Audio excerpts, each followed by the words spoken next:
Welcome, everybody. Welcome, Mary Wong. I want to say hello to everybody there who's watching us on Zoom and on Facebook Live. My name is Carolyn Dubé. I'm the Executive Director at Fertility Matters Canada. We are the national patient organization that gives you support, information, and education to help you through your fertility journey so you feel empowered and able to ask questions. And I'm thrilled today with our guest because Mary Wong has been a longtime supporter of Fertility Matters Canada. We've done several interviews together, and we're going to talk about acupuncture and Chinese medicine and how that can help our fertility journey. You know, in our online support groups, we often get questions or we see conversations going back and forth about people who had looking for guidance and experiences with patients who have used acupuncture in their fertility journey. So Mary, I'm really excited today to have you here and to have you talk us through this. And if you're watching, please feel free to ask questions in the comment section on Facebook or in the Zoom chat. Awesome. Thank you so much for having me. And so much so that I'm like, oh my gosh, I need to tell, people that are live at my clinic to actually watch this and, tune in. Right. So I'm like, oh shoot, I'm trying to get in here. That's okay. But anyway, if you see me looking down, I'll be looking at my phone too, watching for questions. So that's great. Okay. I just want to thank you for having me be here because as you know, I personally went through a journey and I did literally integrate East and Western medicine. So I'm not sure what the percentage is out there, but there's a lot of people that are in the holistic realm that may say, gosh, only do it naturally, right? Mm-hmm. And then you would feel guilty if you don't do it all naturally, right? Of course. And then there's the opposite camp. It's like all intervention, right? But absolutely. I'm like, we are one world. We have the ability to access. And so sometimes it's intervention, sometimes it's all natural, sometimes it's a collaboration of the two. And no, there's no one right way. There's no one right way in having a baby. Oops. Nope, that's okay. That was my video on this side. We're good. Okay. And so to me, it's like, wherever you are in your journey, it's okay. And, just my one big advice is like, be open to possibility. And for some that are sitting in the, I can only do it naturally. And, if it's outside the bedroom, forget about it. Right. Of course. People wherever, mm-hmm. Wherever you may be.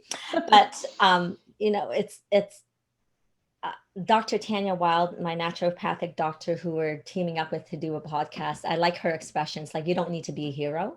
Mm-hmm. And I love that because again, we may have a preconceived idea as to how baby making should look like. And if I may be so bold to say, none of us actually expect to have fertility challenges. Right? Agreed. Mm-hmm. To the point where it's like we have fear around getting pregnant as a teen. Everybody instills fear in us. So when the time comes to, and in this modern day society, we're delaying childbearing years more and more because, the fact is we're being higher educated, like everybody wants to get some kind of an education, right? And then we're also looking to actually make ends meet before we can contemplate having a child. And in doing so, it's not even in their radar. So we may not even have a partner when we're 35, right? Mm-hmm. So that's a really common thing now. Absolutely. So common right now. Yeah. So to bring it back to like, there's more and more, and as you know, the stats are crazy in terms of the fertility challenges that are out there. And, I don't know if it was underreported before, or, is it because of our environment, the quality of our food, the exposing of ourselves to toxins, or the mere age, or all of it combined. But there's certainly a huge prevalence of challenges for fertility. And I want to address this too. I don't like the word infertility. I never use it. We don't either. If you, we used to, that's why our name is actually Fertility Matters Canada. I don't remember if you remember when we were the Infertility Awareness Association of Canada, we moved to be more inclusive, more positive. So we agree. And what many of our posts and the things that we share, we use that language. Thank you. Yeah, it's so much so important. And because I just believe that the challenges are a moment in time. And I address this and I speak to this in my book, Pathways to Pregnancy. Did you get my books? I got your books Okay. today. They were there. Oh my gosh. Thank Great. you. Oh, you're welcome. Well, and I want to bring this up because yesterday, two separate new patients, they said, Mary, I'm reading your book. And they said to me, and I was just so moved by this. They said, everyone who's ever trying to conceive should read your book. And I'm like, oh my gosh, this is why I wrote my book, right? Well, we've got some lucky patients in Canada who will be receiving your book as a surprise really soon. Thank you. That's Thank so you. awesome. Yeah. So anyway, back to the whole Eastern and meets Western medicine. So to bring it back, for those of you who do not know who I am, so I am a Chinese medicine practitioner and acupuncturist in Toronto. I've been practicing for 27 years. I started when I was 2. 2. Right? Yeah. Anyway, the point is, I was not like destined to be an acupuncturist. I was very much a science girl, like through and through, bred through and through. And it wasn't until my grandmother fell ill. I don't know if you know this story. Do you know this story? No. Okay. So I'm Chinese. So, people from the outside may just think that I'm bred for Chinese medicine. Right. And I'm like so far away from that. It's kind of funny. And because my intention was to go to med school, I wanted to be a psychiatrist. And second year university, my grandmother was 86. And at that time, she was in the hospital. The doctor said, it's not cancer. Her kidneys are failing. She's going to die in 2 weeks. So my brother, one of my older brother says, hey, we're Chinese. Why don't we try Chinese medicine? So as a last resort, right? Like most people, unfortunately, that come to Chinese medicine is the last resort. And that's exactly what we did. And my parents were working long hours. So I would be the one. It was summertime. So I was in the break from university.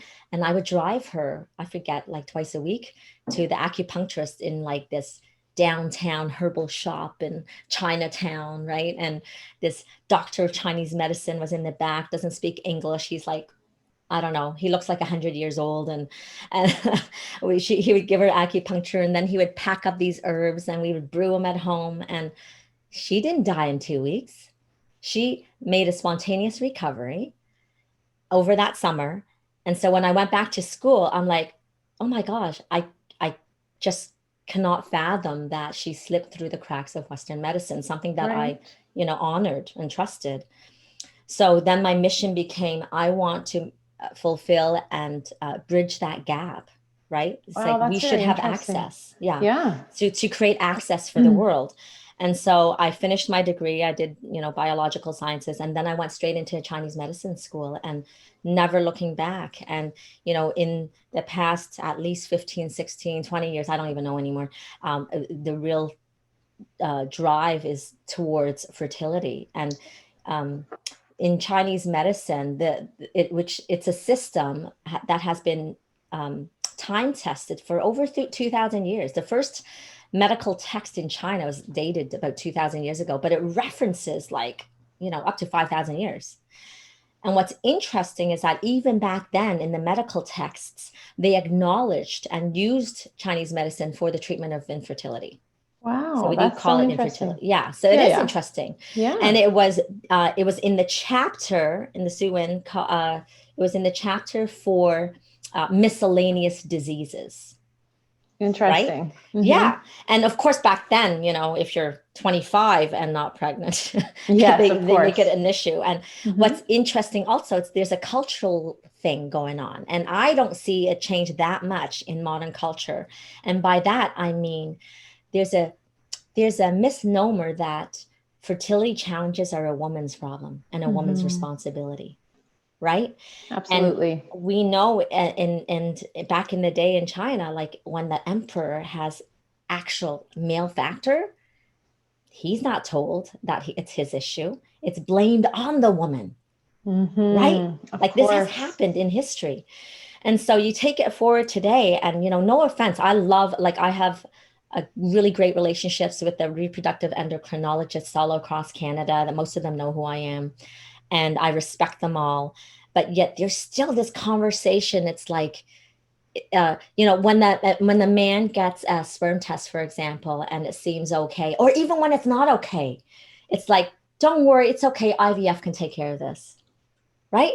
And so it's putting the responsibility back to the woman, Interesting.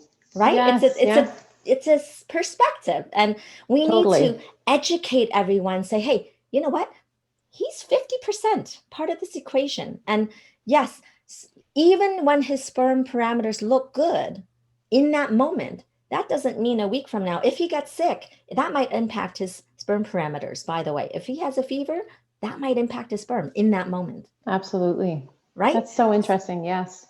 So, It's all perspective and how we approach and how we discuss and educate and talk about it. totally. So, I'm going off tangent, but I had to bring in the male factor piece That's in there okay. because it's relevant. That's right? okay. Perfect. Yeah. Okay, so let's talk a little bit about Chinese medicine and acupuncture, and maybe they're two separate pieces here. And fertility. How do we use Chinese medicine to improve our fertility? If we're even not looking at going through treatment, but we want to look at holistically our reproductive health, and then how do we use it to help us on our fertility journey? Love it. Each question I could have an hour's answer for you, right? So to bring it Okay. down, to distill it down.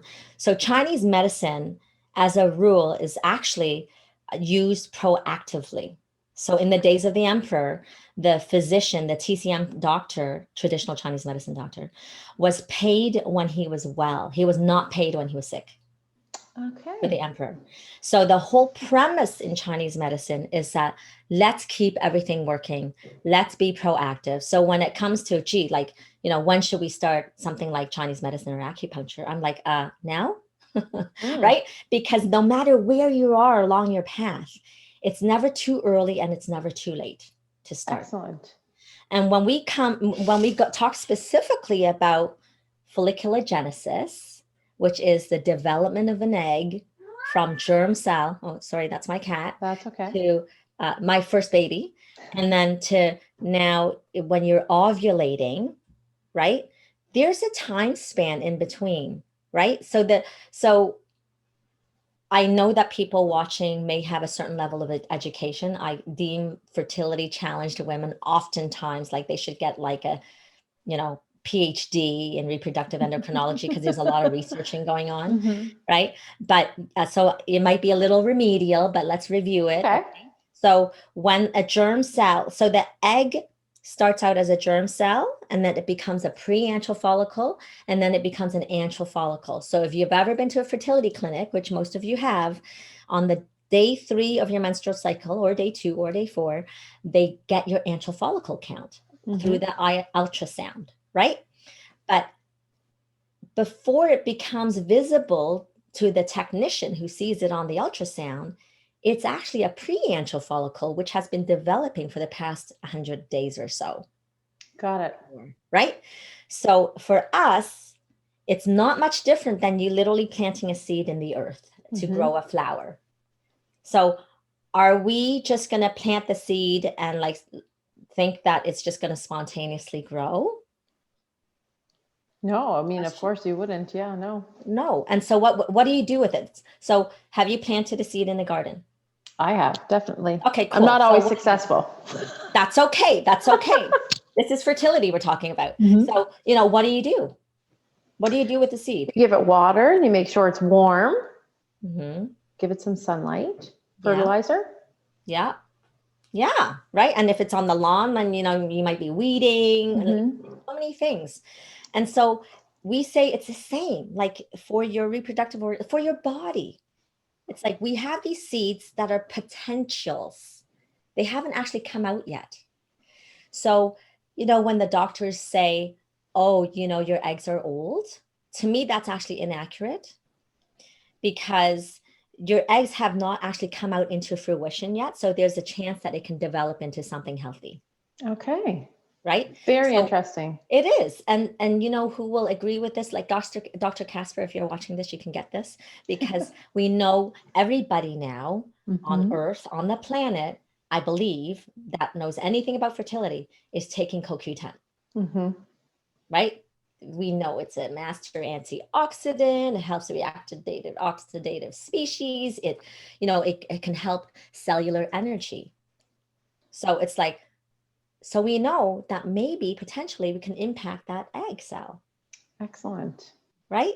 Yes. So acupuncture, Chinese herbal medicine, works not differently. It's like, let's get that juice in that egg so it'll grow and develop into something awesome. So amazing. Right? Right. So then for the people who are watching, I'm going to anticipate that a lot of people that are watching have started on some sort of path to creating their family using fertility treatment of some sort. So if someone's watching, who do they see?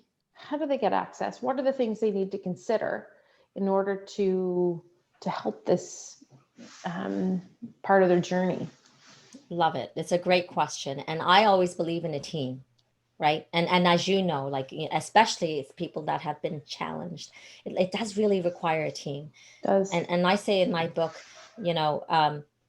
they say it takes a village to raise a child. Well, I say it takes a village to create that baby, right? Right. And so you need that team surrounding you. So of course I'm speaking to acupuncture and Chinese medicine, but there's more than that as well. And and depending on the individual, it may be as many or as little that will support you in a way that works for you. Because sometimes doing everything from under the sun can be quite overwhelming and confusing, right? Absolutely. Oh, absolutely. Depending on the personality. Yeah. And some it's like, no, Mary, just give me everyone, anything, anywhere. Like, I'm going to take it all. Right. Right. Exactly. And for others, they can feel very overwhelmed and need some guidance to keep things simple and yet still get access. Yes. So if we're going to take it a step further from outside of your home, yes, 100%. I will say, absolutely, do acupuncture. And you may not know, but there's a lot of interest around acupuncture, even in the research world now. I just recently, last week, Googled through Google Scholar how many scholarly articles there are on acupuncture itself. And there's over 15,000 studies on Wow. I don't know the exact breakdown with regards to fertility, but what I do know is this. So in the last 8 years, there's much more interest in acupuncture and fertility rather than acupuncture and pain, which is what it has been overarchingly known for. Okay, that's very interesting. Very fascinating. Yeah. And in our online support groups, we do see this conversation come up over and over again. It's almost, sometimes I get the feeling that a lot of there's no discussion sometimes with their maybe their fertility specialist about integrating taking a more holistic approach to complement what they're doing with their medical team. So we are seeing those questions more and more pop up with patients. They have questions about people's experiences. Yes. So, that's really great that you point to this, because I always advocate, personal advocacy, right? Because, and then, to even know to self-advocate, it requires someone like you, something like Fertility Matters, to be there. Absolutely. To have them say, oh, right, I can question. Absolutely. Right. Because otherwise they don't. They're just like sit there quietly because, the doctor is up here. And I don't believe in the top tier system, top down approach. Right. And in parenting these days, it's the same thing. We don't believe in top down approach anything to parenting. Right. Agreed. Yeah. It's very, we try to help patients gather information so that they know that it's okay to ask. And even they may not know that that's a question that they have to ask. They may not have thought about it. That's the other thing. When you're sitting in a physician's office, even if it's not your first appointment, which can be very overwhelming, you get out of how many times do we get back in the car and think, oh, I should have asked this, and you go over the conversation in your head. Yes. Been there. So trying to, empower people, to give them the information to say, what you can ask about this. These are things that we can, that are good to have discussions about. And so again, like, it's not like I'm on one camp or the other. I'm very empathetic to the REs. And as you know, they're all crazy busy. So it's not necessarily their fault that they forget to mention, because they're just hyper focused on, what's at hand, their file in front of them. Definitely. So it's not, they'll forget that, oh yeah, you could try this and this and this. Right. It's not in their radar in the moment. Right. That's right. So that's where I say this is where the self-advocacy comes in. Like, so for example, there's one of the clinics in Toronto, they actually have our website on their website. And Right. most of the time people don't look, they don't even know that it's there, No, right? of course. And so, and then they still find us through other sources. But, you know, it's interesting that it's like, why is not part of the front line, right? Um, but to bring it back to how to find an acupuncturist or Chinese medicine practitioner, to me, I think it's more important to find a practitioner that is well versed in the reproductive world as well, especially if you are at a fertility clinic. Great. Because we, at least for our clinic at Alive Holistic Health, like we want to know what you're taking, all the drugs you're taking, because there's like in Chinese medicine, we can kind of translate the words. And even when we want to prescribe herbal medicine, you know, there is such a thing as contraindication. There is such a thing as, you know, negative interaction. And having the knowledge behind all that will have you be set free of any of that. So I'll give you an example. A lot of people grab iron supplements. And when we take iron, what we know in biomedicine is that it gets enhanced. Your absorbability gets enhanced when you take it with vitamin C. So a lot of people like drink it with orange juice, right? And then what we also know is that calcium actually inhibits absorption of iron. So then you have to stay away from like dairy products, right? Or take it away from supplements that are dairy, that has dairy in it or calcium in it, right? Right. So that is the same for Chinese medicine. So with a practitioner that is well versed, we know what we should and should not be interacting with. Do you know what I mean? Like what we prescribe. Yeah, right? Absolutely. So not all practitioners are made equally. So I'm glad you brought this up. And if you want to go to like the like top of the top, and I'm going to be biased here just because I have to. So I belong to FABORM, which is the Fellows of American Board of Oriental Reproductive Medicine. Okay. And although it's from the US, it's actually international. There's over 350 people there. Great. So no matter where you live in Canada, likely there might be a practitioner near you. Great. And if you're not, then I would go and like, you know, interview people and see how much they know. Yeah, that's very good, because I do agree that, you know, sometimes when you're working with a practitioner, no matter the expertise, when they have experience in those areas, especially reproductive medicine, it can make all the difference. So thank you for that website. It's a website I can go to. Yeah. Right? Yeah. Okay, great. ABORM, American ABORM. Board. Yeah, ABORM. Yeah. Okay. So you can look through that for sure. Okay. So that's very good advice. You probably could also talk to your clinic to see if they are aligned with any practitioners in the area. I would assume that some clinics at least would know a clinic or two that you could reach out to. That's right. Yeah. And then for you to do your own personal homework. I mean, if you call, and you know, I also appreciate that some people are in remote places, so they're going to be limited to access.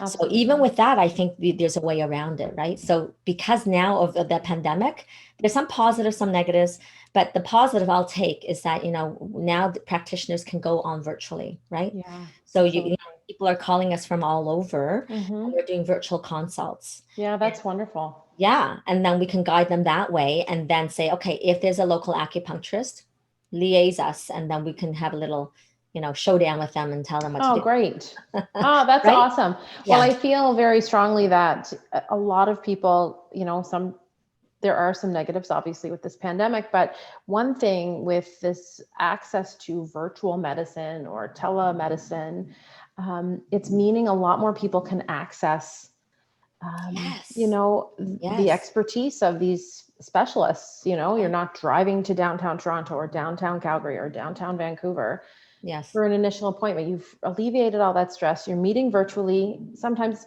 you may find it harder to connect one-on-one, but that's okay, because we can if we're looking at the silver lining, this is given access to people who don't live in a really close proximity to an expert. That's right. And then there's other alternatives, right? So, and then there'd be people like, oh my gosh, acupuncture, yuck, needles, right? So, and so no word of a lie. So I call them needle shy people.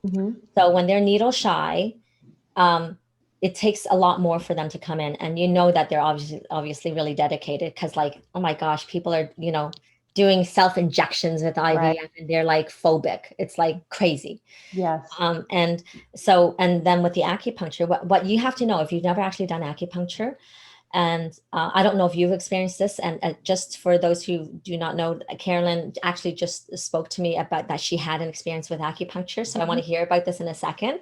Sure. For all the patients that come to our clinic, so I'll speak to my clinic at a lot. People like fall asleep, like they're totally in the Zen relaxed state, right? And so even when they're like in this fear, right? So Agreed. sometimes I'll have patients like, Mary, I'm like so stressed today, I don't think I'm gonna relax. Mm-hmm. And then I'll do the needling, and then they're like, oh wow, I feel so relaxed. Yeah, it's amazing. Right? So I want to talk to you about my story too, because I feel when you're talking about your patients there. I just want to know, so when we talk about acupuncture, tell us a little bit about why acupuncture can help. What does acupuncture do for those because some people may not actually know what it does, what Right. it's used for. So let's talk about Yes. that. Talk a little bit about, because I feel like there might be some specific fertility points that you use, or a specific, I don't know the proper term, grid on the body. Let's talk a little bit about that. Okay. So now we're going to do some education. All right. Mhm. So again, this stems from thousands of years. In Chinese medicine, it's part of a Taoist tradition. I call it art and science. And so we talk about the energy of our body, and we can relate to energy because our body emits light energy. And you all know now, because you guys, if you go to the, not the grocery store, but somewhere, and they'll do that little thermometer read on you, Mhm. and they don't touch your skin, right? Right. So our body emits light wave energy, electromagnetic waves. And so what acupuncture does, it taps into your already electromagnetic waves. And then it helps sends that message to the brain, and the brain releases appropriate like endorphins to help you calm down. And our sympathetic system normally is like ramped up, Mhm. and it helps to settle it down. And that in of itself can help us rebalance our hormonal systems. Yesterday I had a patient. She said, oh my gosh, thank you. She sees like every one of our practitioners, and it was my first time seeing her. And she says, oh my gosh, I can't believe it. Like, I wish I knew about acupuncture even before fertility challenges, because I've had endometriosis my whole life, and it wasn't until I started acupuncture that my pain went away. And she's like, I Wow. just thought I was living with it, and like I would like lose work, I would lose school days when I was growing up, right? So it's like, so in that note, like, what does it do? Well, it obviously can help pain, when I just Mhm. mentioned that. But how? Partly it's because we're literally disseminating blood flow, energy flow. In Chinese medicine, we say pain is a stagnation of energy, a stagnation of blood, stagnation of tissue. So it's like Interesting. we're unblocking it, right? Okay. And when things are more unblocked, their life comes through us easier, Okay. Okay. right? And energy, and is it true that there's a flow, like an energy flow through the body? Is that accurate to say? Yes, and and actually, again, we know this. So in science, we know that we do have electromagnetic energy. So um, I don't know these days, but certainly when I was growing up, you could get static cling, and you have your sock Mhm. clinging to your shirt, right? That's static cling. That's energy. So we all have energy, and it can get blocked, and it can misaligned, and or even like, have you ever walked into a room, or you're talking to someone, and it's like, oh, that energy just brings me down, or Mhm. that energy blocks me, or that energy makes me mad, right? Like, so there's differentiating types of energy. So Chinese medicine is really like, we've evolved so much that we talk about different kinds of energy, Right. right? And Mhm. so we want to like help certain energy and help let go of certain negative energy, Excellent. right? And things can get stuck, things can get blocked. And as I mentioned earlier, so sometimes with pain, um, that definitely is a stagnation of energy, and we want to unblock that. And Okay. and if we speak more to, like, I love speaking science, but I'll start speaking a bit more TCM just to be courageous. And so we talk about the yin and yang energy. So yin is the female nourishing energy, Mhm. yang is that extroverted outward energy. And I have to say, in modern society, we focus way more on that extroverted male energy, dominant energy. Mm-hmm. So when we go back to, gosh, like, why are we having troubles conceiving? It's like, is it partly because we're harnessing that one-sided energy? We forget to nourish that yin energy, the Okay. fertilizer, the air, the sunlight, the oxygen that we need to grow. Right. So true. So So, interesting. so we need to get back to ourselves. And that is more than physical. So when Mm-hmm. people come for acupuncture or Chinese medicine, to me, it's like it's more than just sticking a needle in. It's Yeah. just throwing some herbs or supplements in your body. It's like connecting to thyself, connecting to your inner source. And in Chinese medicine, we talk about, this is balance. So we can do all those things that are really good for us on a physical level. Mm-hmm.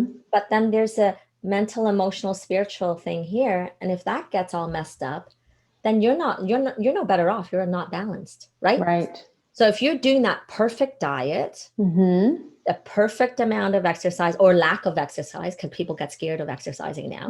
But Yes. so you're not exercising as well as you should be. And now your stress is even more higher because normally that exercise helps you de-stress. Mm-hmm. And then you're stressed about having that pristine diet because if you had that one morsel of cake, all of a sudden, oh my gosh, that's going to wreck my chances of conceiving. Right. Right.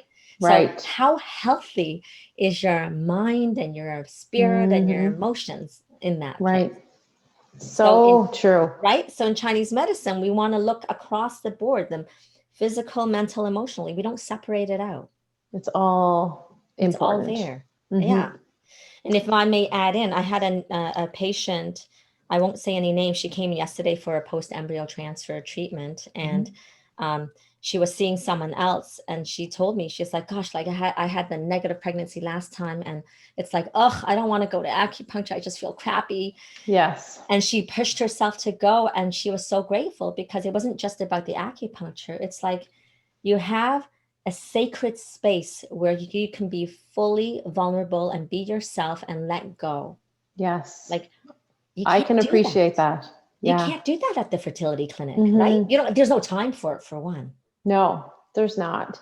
That reminds me of my own personal experience. Okay, great. So I have had several IVF cycles and had never done Chinese medicine or acupuncture until my final cycle. It was a frozen embryo transfer. And I work in the industry. I know that I should have been more on top of this. I believe that it would have been a good fit for me earlier on in my journey, but I didn't make the time for it. So I called a naturopathic doctor that I know here who works specifically in reproductive health. She got me in. So she's not a Chinese medicine doctor, but she's a naturopathic doctor. And she did a acupuncture treatment the day before. I think it was the day before my transfer, and then a second one the day of my transfer. And I remember going in and lying on the table. And I mean, I was I was better prepared mentally, probably physically this time going in because I knew, I had the support of lots of people because this is where I work. Right. And you knew what to expect. I You've knew had what to expect. I know I had a positive live birth from an FET, and then I've had several failed cycles. So I've been on the spectrum of on all of it. And I remember she put the needles in, and I had been feeling very anxious for sure. The anxiety was just, the transfer was coming, all of that stuff. And I remember lying on the table. She had left me. It was quiet, and I had an overwhelming sense of, still can't put my finger on it. I can't describe it, of relief and release. And it was like a moment where everything just left my body, and I felt, I don't know. I felt ready. I felt like this was it. And I had a successful cycle. And I mean, there were more factors than likely just this one acupuncture treatment, but I can say that the relief that I got from it, the relaxation, the peace, that whole experience. And like I said, it was I had two treatments, but that one specific first time, And I had had acupuncture before for other things, but this was specific to my fertility treatment. For that moment alone, I would live over and over and recommend that experience to anybody who is going through fertility treatment.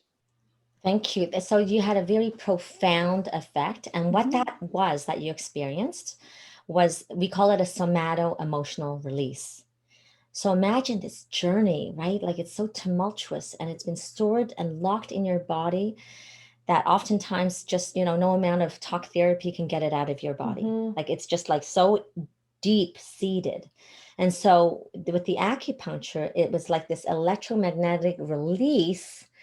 And, we know that emotions get stored in our body, right? So people will say, oh gosh, I have a stress headache. I Mhm. have my bowels react to stress, right? That kind of. Yeah, So it's the absolutely. same thing. So for women that are fertility challenged, just imagine it's like, we lock our stress in our reproductive organs. And when we're locked in, and we're like this, how receptive are we when we're like this? Mhm. Like this, Yeah. right? And Open. that's honestly how I felt when I walked out of there. I could not believe it. It was a beautiful experience for me Mm. personally, and I would do it again and again. Oh, that's so awesome. Mm-hmm. It's And true. so I love that. And so I'll bring together, tie in two things. Okay. So you mentioned the pre and post embryo transfer. Mm-hmm. And you mentioned your way of doing it, which was a day before Mm-hmm. and the day of just after the transfer. And I love that because this is exactly what our clinic does. That's Okay. what our choice, that's our preference. Mm-hmm. And the reason is this. So for those of you who are gearing up for an embryo transfer or wonder what that looks like, typically they have you have a full bladder before your actual transfer. Mm-hmm. And the research, there's like multiple research out there with regards to doing pre and post embryo transfers on site 20 minutes before and 20 minutes after. Well, guess what, guys? We're in pandemic, not happening. No. Unless there's an acupuncturist that is directly tied to the clinic, and they can do that. But Mm-hmm. even then, I'm like, unless they have like this totally beautiful Zen room and, No. you And know, I left. So this this treatment was at a clinic offsite. So it was not in my clinic. So I actually did leave the clinic yes. to have my appointment several hours, I think, after my Perfect. transfer. Mm-hmm. Exactly. So this is exactly what our personal preference, because again, research is research when they have to do it with a very pragmatic protocol way. And then there's real life. So Mm-hmm. on a practical point of view, right? Like I said, it's not necessarily the best environment to do it in if you do it on site. And Mm-hmm. now in pandemic, you just really can't. Right. And then thirdly, as I mentioned earlier, you typically have to have a full bladder before you go in for your embryo transfer. And imagine doing acupuncture and pretending and trying to relax with a full bladder. Yeah. Not so much, No, definitely right? not. And so to now tell you why we do it for pre and post. So the pre is about helping blood be voluminous right before the transfer, and the impact of that is at least 48 hours. So we Mm-hmm. take it as close as possible, so the day before, Right. right? Typically, like in a stretch, if you can't get in, then 2 days before, fine. But and so that's making it what I call stickier, more receptive that way, right? Okay. Increases blood volume, and we know that it does do that. There's lots of places in the States where they'll do like Doppler ultrasounds. And as Mm-hmm. soon as they do the acupuncture, they literally see the blood volume double in the reproductive organs. So it's kind of Wow. cool. Yeah. That's really cool. And you don't have to believe in it, No. by the way. Right. And then so the post embryo transfer acupuncture treatment, Mm-hmm. Mm-hmm. we do that typically as close to around after the transfer as possible. If a person wants to drive like 2 hours to see me after a treatment, after their transfer, I say, I don't bother, just go home. Okay. Because like if they're close enough, absolutely Yeah. come, right? But if they're too far, I say just go home. And the reason again is because we want people to have a relaxed uterus that again is more receptive, and so you don't want uterine contractions. Mm-hmm. And that can happen easily because they go in there. It's not the most sexy of times, right? And now your partner can't even go in with you. So you're completely on your own. Yes. With the doctor and a nurse and a technician and an embryologist. And an embryologist. Like it's like and your hoo-ha's in the air, right? Yep. So it's like not so sexy. How relaxed can you really be? Right. It's true. Right? So it's like, okay, let's get you relaxed after the fact. And so that's where we do that. And so now we bring it back to research, and they've seen studies that say acupuncture is helpful, and then there's acupuncture that's not helpful. But if you look really close in, there is always a reason why things are effective, why things are not effective. So there was one research, I think it was the Craig protocol, where they found that the acupuncture for pre and post actually had a lower rate than people that didn't do it. And that we saw was because exactly what I told you. It was specifically tied to one fertility clinic. The acupuncturist was off-site, way across the city. People would have to drive through traffic jam. So how relaxing is that, right? And so like there's more than what meets the eye. Of course. Okay. Right. And then, so there's that one piece. And then of course, there's also ones where it's like, oh, I don't know if it's significant. Right. But when you look at those studies, where there was less significance was because they're comparing an acupuncture session with what we call a sham, pretend acupuncture. And what we now know, and in research, there's one kind of needle that they call a pretend acupuncture. It's out of Germany. And now we're saying, gosh, you know what? Even though it's not a pretend acupuncture, it's still an active treatment. So you can't compare an active treatment with an active treatment. So of course there's no significant difference. Interesting. Right? Absolutely. But if you test all the research out there that tests acupuncture, which is a testing group, no acupuncture control group, there is definitely a significant difference. Wow, that's so awesome. Isn't it? That's really great. And then to take it a step further, the biggest significance, because guess what, guys, especially for those of you who have had miscarriages, who cares about pregnancy? You want a take-home baby. Yes. Right? So there's a couple of research articles, and the first one that came out was 2015 by Lee Hollander Rubin, and where she took, I don't know, over 3,000 women, and it's a retrospective study looking at these patients who had or had not gotten pregnant, and they looked at the differences. And the women that pursued acupuncture, Chinese medicine, supplements, and other lifestyle changes and dietary changes, when they did that 3 months prior, yes, they didn't necessarily have a higher pregnancy rate. They had a significant take-home baby live birth rate. Wow. Which is very significant. That is incredibly significant, for sure.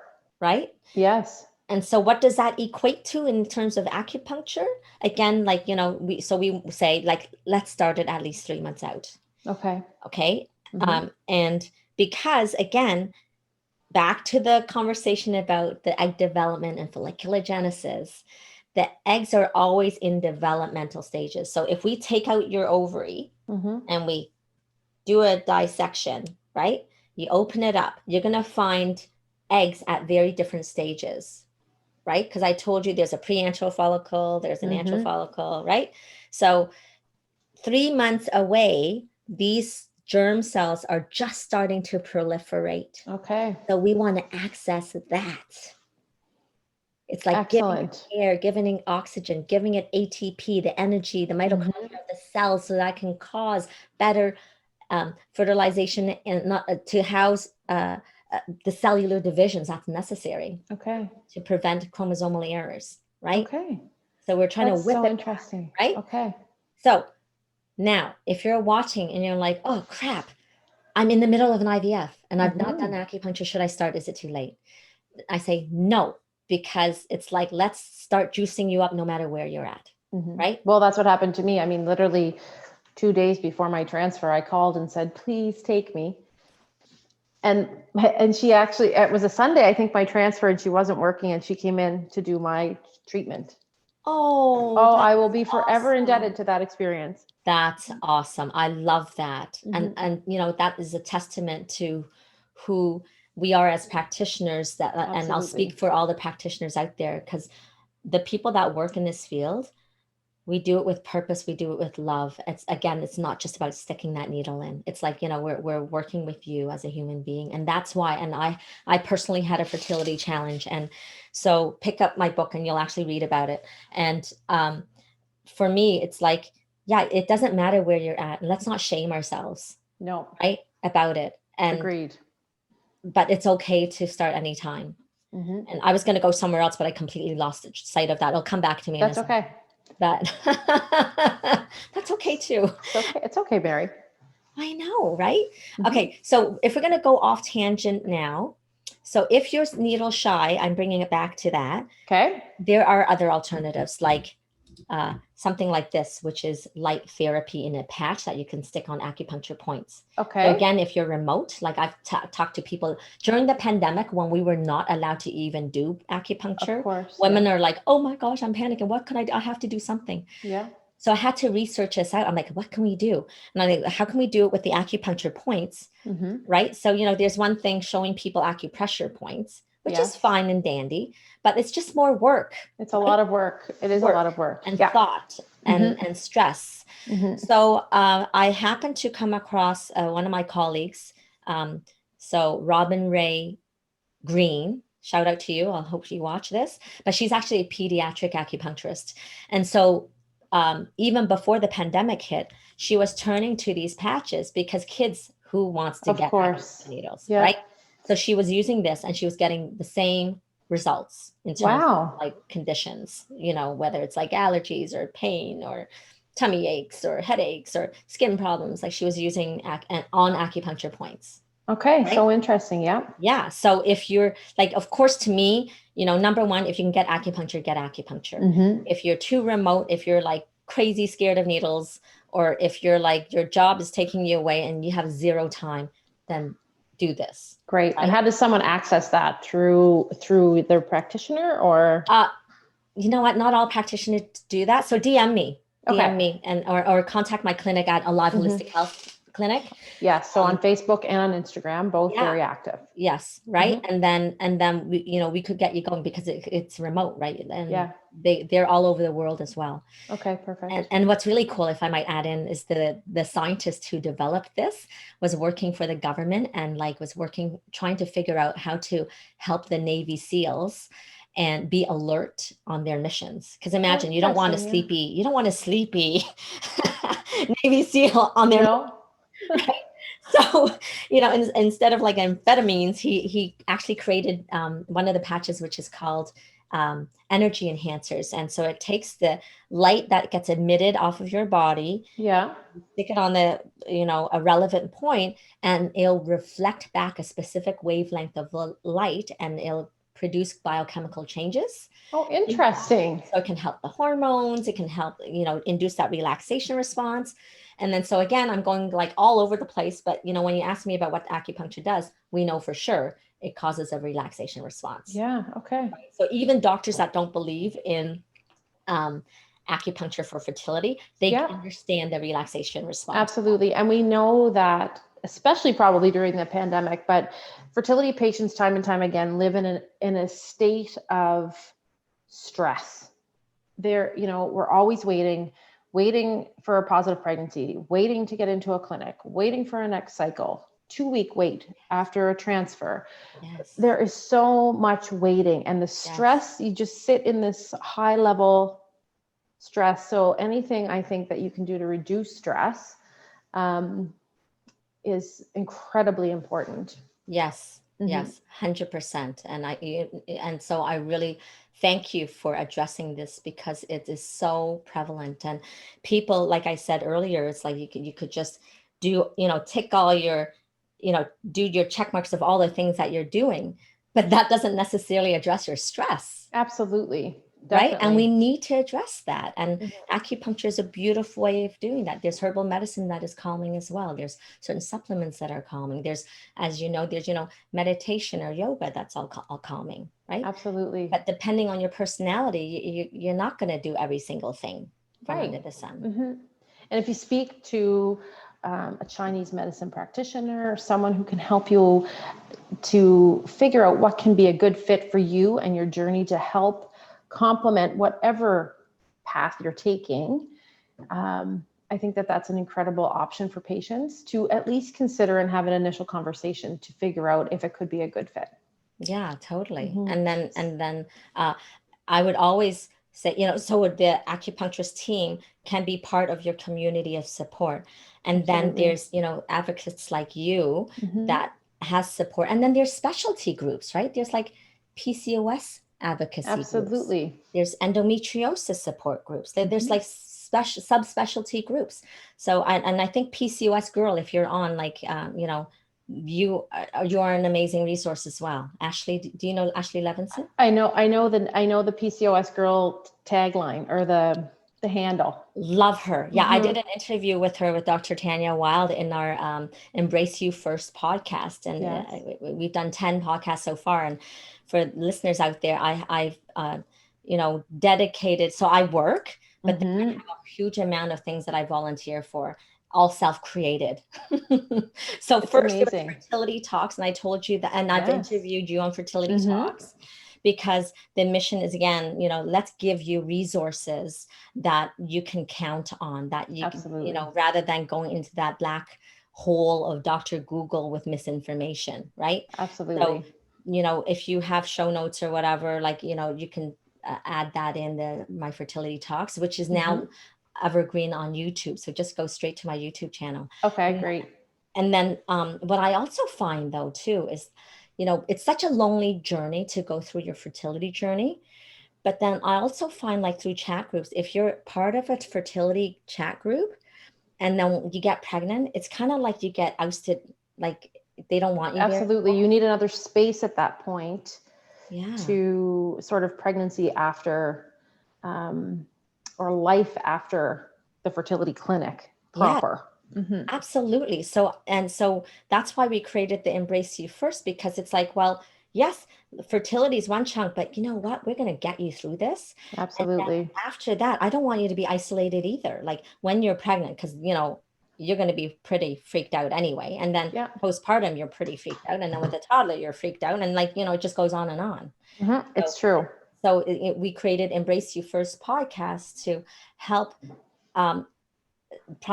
it's for all humans, but again, I'm just going to say it here because in this space it's much more women friendly. Definitely.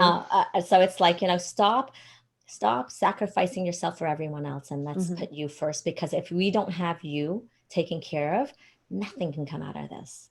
And back to fertility, it's like, if we don't take care of you, how do you expect life to come through you? If you're not feeling alive now, how can we expect life to come through you? So it's like, let's help you feel more alive. Let's have you feel more present and engaged, so that your body will follow, the law of attraction, right? Absolutely. Absolutely. And so if people want to get in touch with you, they can find you on Instagram at Alive Holistic Health. Is that what our handle is? Alive Holistic Health Clinic. I also have a personal one, which is Meet Mary Wong. Yeah. And then if someone wants to access your book, how would they do that? Really great. So they can go through, you can go straight to Amazon. Oh, I'm on Amazon. And now I'm so excited. Just this year, I actually did my own narration for my book. So now it's in as an audible book. Oh, great. Okay. So we can get that on Audible? Yeah. So yes. And so here's my book. This is the print copy, and you're doing a gift thing. Do you want to say something about that? What is that? Yeah, so the our comfort boxes. So we ran a campaign in the month of September. We're celebrating our 30th year as an organization, and to give back to the fertility community, we connected with organizations, companies, experts like you, to donate money to help us provide 30 comfort boxes to fertility patients across the country. And so people were nominated. We had 155 nominations come in. Oh. That was really challenging to narrow it down to 30 beautiful stories. Oh. And so the first round, the boxes will be mailed out within the next couple of weeks. So some of those boxes are going to contain Mary's book. Oh, that's so lovely. Really excited. Yeah. Well, And, thank you for that. oh, absolutely. Thank you for being the support that you are for all women and couples going through this, because we need it. It's, like I said, we need the team. We do need the team. Yeah. Absolutely. Well, Mary, thank you so much for your time. In fact, I feel so much more enlightened after our conversation. I've really made some things have really connected in my brain, and I'm on the other side of my fertility journey now. However, I feel like I'm going to be doing acupuncture for other areas of my life after our conversation and Yes. making that a priority for myself. Yeah. Embrace you first. Absolutely. Mary, thank you so much for your time. It's always a pleasure. You're so informative, a pleasure to speak with. And if you're interested in connecting with Mary, check her out on Instagram and on Facebook, Alive Holistic Health Clinic. Thank you so much for tuning in, and we'll be back with another Figuring Out Fertility next week. Thank you so much. Bye.